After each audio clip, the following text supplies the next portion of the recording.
faut qu'on enseigne à nos enfants et même à nous-mêmes l'authenticité. Quand elles sont super intégrées, super gentillettes et tout ça, de leur apprendre à être un peu hardcore, quoi. Ils vont rien pouvoir exprimer, rien pouvoir sortir, mais en même temps, ils ont leur salaire et ils ont leur famille. Je crois qu'il lui a dit « je te donne 500 €.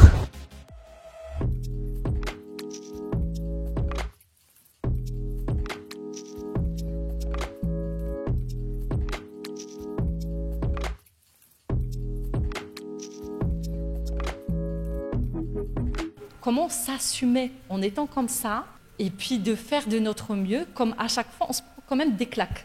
En commençant par l'école, parce que c'est pas... moi, par exemple, j'ai vite compris que pour avoir des bonnes notes, il faut penser comme tout le monde. C'est vrai que... C'est ça, enfin, évidemment, je souscris à 100% à tout ce que vous dites. Et moi, j'ai des soucis avec ma fille parce que... Enfin, j'ai pas réellement de soucis, mais mon problème, c'est que j'ai pas de soucis avec ma fille. Elle est sage comme une image et que justement, à l'école, elle est ultra bien acceptée, adaptée parce que c'est une poupée. D'abord, je dirais que les filles, à la fois à l'école... je trouve qu'on est trop favorisé, contrairement à ce qu'on nous dit de la société ensuite. Plus tard, peut-être qu'on est moins favorisé. Mais à l'école, je crois que c'est notre univers, quoi, que c'est vraiment là, étant donné qu'en général, on est plutôt besogneuse, on est plutôt... on répond plutôt à la règle, à la norme. Alors, on va être plus valorisé pour ça. Et je pense que c'est un piège, en fait. Je crois que nos garçons qui sont allés à l'école, qui étaient plus bougeants, qui ont eu plus de problèmes, en fait, c'était très bien qu'ils soient hors sérail. Et eux, ils se sont beaucoup plus préparés pour la vie, on pourrait dire la vraie vie, où justement, on ne joue pas selon les règles du boy scout bien tranquille que nous, on est souvent les filles. Et je crois que c'est un piège. Et donc vraiment, quand je dis que je m'inquiète pour ma fille, je m'inquiète pas parce que je vois qu'au quotidien, elle est super intégrée, que ça se passe bien. Mais justement, je fais toujours en sorte qu'elle se salisse un peu. C'est-à-dire qu'elle soit moins propre sur elle. Et je dis souvent, je me demande si je ne l'ai pas dit aussi dans cet échange, oui, qu'il y a un garçon qui était l'année dernière dans sa classe, on va l'appeler Florian. Alors ce garçon, ce Florian, un jour elle arrive vraiment en début d'année scolaire l'année dernière, et elle me dit « Maman, mais il y a un garçon, Florian, mais il est insupportable. » Bon, alors, il fait partie des populaires, mais alors, vraiment, il lève la main tout le temps. Il lève jamais la main, pardon, il prend la parole tout le temps sans lever la main. Il est bougeon, il bouge partout, il empêche tout le monde de travailler. Vraiment, il est insupportable, ce Florian. Et alors, c'était le début de l'année, elle me dit « Il doit en être à sa 10e heure de colle. » Et même, ils sont en train de penser à le mettre en conseil de discipline, à le virer de l'école. Et tout. Et puis quelques temps plus tard, vraiment pas longtemps plus tard, je vais chercher ma fille à l'école. Et donc elle rentre dans la voiture. Et puis descendant la rue, on croise ce fameux Florian. Elle me dit « Ah, c'est lui, maman, c'est lui, Florian. » Et leurs regards se croisent de la voiture à la route. Et le fameux Florian, ma fille, qui est toute comme ça, toujours timide, qui va pas regarder les gens vraiment dans les yeux encore. Et lui, il la regarde et il lui fait un sourire avec une banane jusque-là. Et puis il lui fait comme ça. Je dis, mais il est génial ce Florian, mais on l'aime. Et elle a sa meilleure copine qui est vraiment pareil qu'elle, sage comme une image, première de classe et tout ça. Et je lui dis, mais je pense que tous les parents du monde voudraient que leur fille soit amie avec la première de classe, super sage et tout ça. Et moi je lui dis, mais fais-toi amie avec Florian, fais ce que tu veux, mais va vers lui, prends exemple sur lui et tout. Et à chaque fois, pendant toute l'année, j'ai pas arrêté de lui dire, bon, alors qu'est-ce qu'il a fait Florian, et qu'est-ce qu'il a répondu? Alors elle me dit, ah, encore aujourd'hui il a fait ça. Je dis, oh, mais trop génial, mais trop bon, mais j'adore. Et voilà. Et donc j'essaye d'entraîner ma fille comme ça à avoir ce regard. Je lui disais, mais Florian, il vous dirigera tous un jour. Et je pense que c'est vraiment important d'apprendre surtout à nos filles, parce que mon fils, j'ai pas senti la nécessité de faire ça avec lui. Bon, aussi parce que Il a été déscolarisé à l'âge de 9 ans, donc ça aide.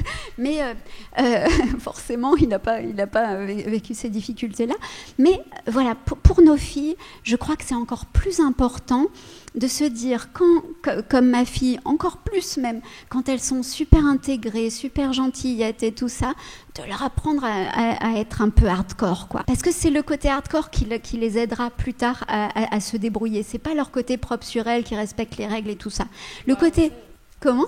Oser, bien sûr, c'est ça le truc. C'est un jour, bon, je peux vous en raconter des tonnes avec ma fille.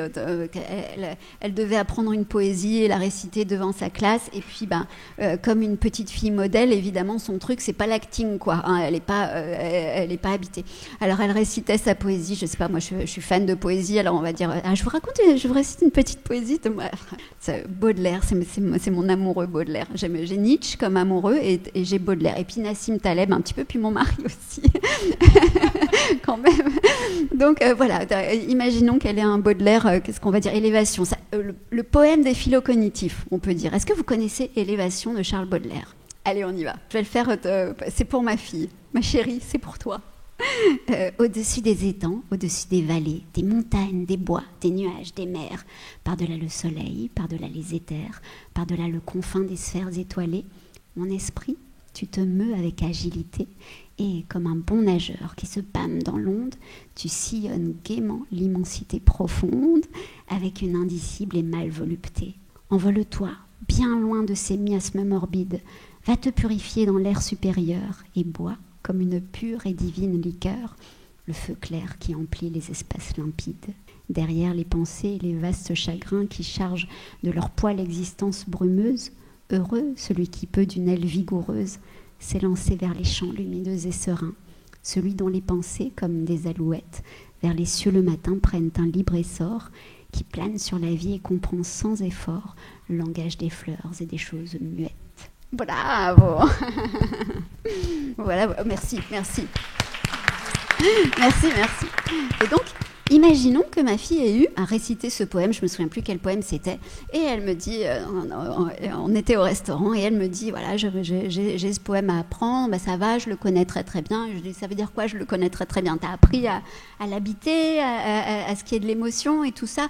Non, mais de toute façon, réponse que je déteste, on n'est pas noté là-dessus. Donc, je dis, mais il faut que tu habites. Et là, je vais vous répondre aussi là-dessus, Pauline, c'est que il faut qu'on enseigne à nos enfants et même à nous-mêmes l'authenticité. Et comme je dis toujours à mes enfants, l'authenticité, bizarrement, ça se travaille. En fait, c'est un travail d'être authentique. Ça s'apprend, c'est un des fameux automatismes qui s'apprend. Il faut apprendre à être authentique, apprendre à enlever les filtres. Moi, je sais que très souvent, alors de moins en moins, mais très souvent, quand je suis stressée par une situation, je vais avoir un sourire figé comme ça. Et je vais faire, oui, tout à fait, oui, c'est tout à fait juste. Et je vais avoir ce sourire figé là. Et donc, je m'entraîne avant de vous voir. Je savais que c'était évidemment une situation beaucoup plus stressante que mon quotidien habituel. Donc, je me suis entraînée, j'espère que vous ne l'avez pas remarqué, maintenant je vous donne mes trucs, mais je fais toujours attention à relâcher ma mâchoire. Ça me force à ne pas avoir mon fameux sourire figé. Puis après, une fois que je suis partie. Mais voilà, il faut forcer son authenticité. Et ça, c'est vraiment un travail. Donc, ma fille me dit, mais c'est pas noté. Mais cette partie-là, l'interprétation n'est pas notée, donc je lui dis, mais en fait, on s'en fout. L'important, c'est que tu es en train d'apprendre un poème, un truc avec les mots. Nous, on est des gens de mots, donc il faut que ce soit habité, que tu vives le truc. Ah ouais, mais non, ça sert à rien. Et puis, de toute façon, tout le monde va se moquer de moi. Enfin, tous les trucs que vous imaginez bien. Et donc, je lui ai dit, mais c'est d'un tel égocentrisme, ma chérie. Non, je ne suis pas dit exactement comme ça, mais je lui ai expliqué en quoi, quand on se préoccupe beaucoup de l'image de soi, les gens qui sont timides, par exemple, quand ils viennent me voir pour essayer de régler leur timidité, la première chose que je leur dis, et qui évidemment est très provocatrice, c'est « vous êtes un grand égocentrique ». Pourquoi ? Parce que quand on est timide, ça veut dire qu'on a peur en permanence de l'image qu'on va renvoyer. Ça veut dire qu'on se préoccupe en permanence de qu'est-ce que ça va faire si je dis ça, qu'est-ce que ça va faire si je m'habille comme ça, qu'est-ce que ça va faire si je fais une erreur, etc., etc. Donc, en permanence, les timides, ils se regardent eux-mêmes et ils pensent à comment on va me regarder si je suis habillée comme ça, comment on va me regarder si... Et ils font tout le temps le jeu de rôle avant de sortir de chez eux, avant de s'exposer. Ils font toujours le jeu de rôle, tiens, quel va être le regard sur moi, hein, et ils font une sorte de simulation du regard sur eux si ils agissent comme ça. Ce qui fait qu'ils n'agissent jamais. Hein. En fait, la peur du ridicule prévient contre le ridicule, mais elle prévient aussi contre la rencontre, contre le fait de vivre des choses. Il faut qu'on apprenne à nos enfants, qu'on enseigne à nos enfants à être ridicules. Pour l'instant, ça n'a pas marché du tout, hein, mais ce que je vais vous dire avec ma fille, mais pour illustrer ce que j'expliquais à ma fille sur son égocentrisme à ce moment-là, etc., je lui ai dit, regarde, je vais aller danser devant tout le monde, et tu vas voir, en fait, on était au restaurant, tu vas voir, il va rien se passer de particulier. Donc je me mets au milieu du restaurant, je danse la gigue et ma fille était là, non, c'est pas possible, la honte et tout ça. Et donc en effet les gens se retournent en voyant une folle dingue en train de danser la gigue. Je fais ça pendant je sais pas 15 secondes, même pas, et je retourne m'asseoir et je continue la conversation avec ma fille. Je dis, voilà, tu vois, qu'est-ce qui s'est passé en fait? Les gens se sont retournés 30 secondes, ils ont dit qui sait, qu'est-ce qu'elle fait, peut-être que certains m'ont critiqué, et puis ils ont recommencé, et puis je suis pas le centre de leur monde en fait. Est-ce que tu penses vraiment qu'ils vont rentrer chez eux en se disant ouais, il y avait au restaurant une femme qui a fait ceci, cela? Pas du tout, en fait. Ou alors peut-être qu'ils l'auront dit une seconde, mais qu'est-ce que ça a à voir avec moi, en fait? Ça m'aura pas atteinte, ça m'aura pas touchée. Donc, voilà, à enseigner à ses enfants. Et donc, je vous dis que ça n'a pas fonctionné parce que pour l'instant, elle a fait sa poésie. Elle a eu, je crois, une bonne note, mais il y avait pas, elle s'est pas du tout exposée. Alors, je peux vous raconter aussi un truc terrible qu'a fait mon mari. Mon mari est fan et expert en plus, parce que c'est dans son domaine qui est l'art. Il est fan de Serge Gainsbourg et donc voilà, il connaît très très bien le personnage de Serge Gainsbourg et ses chansons, etc.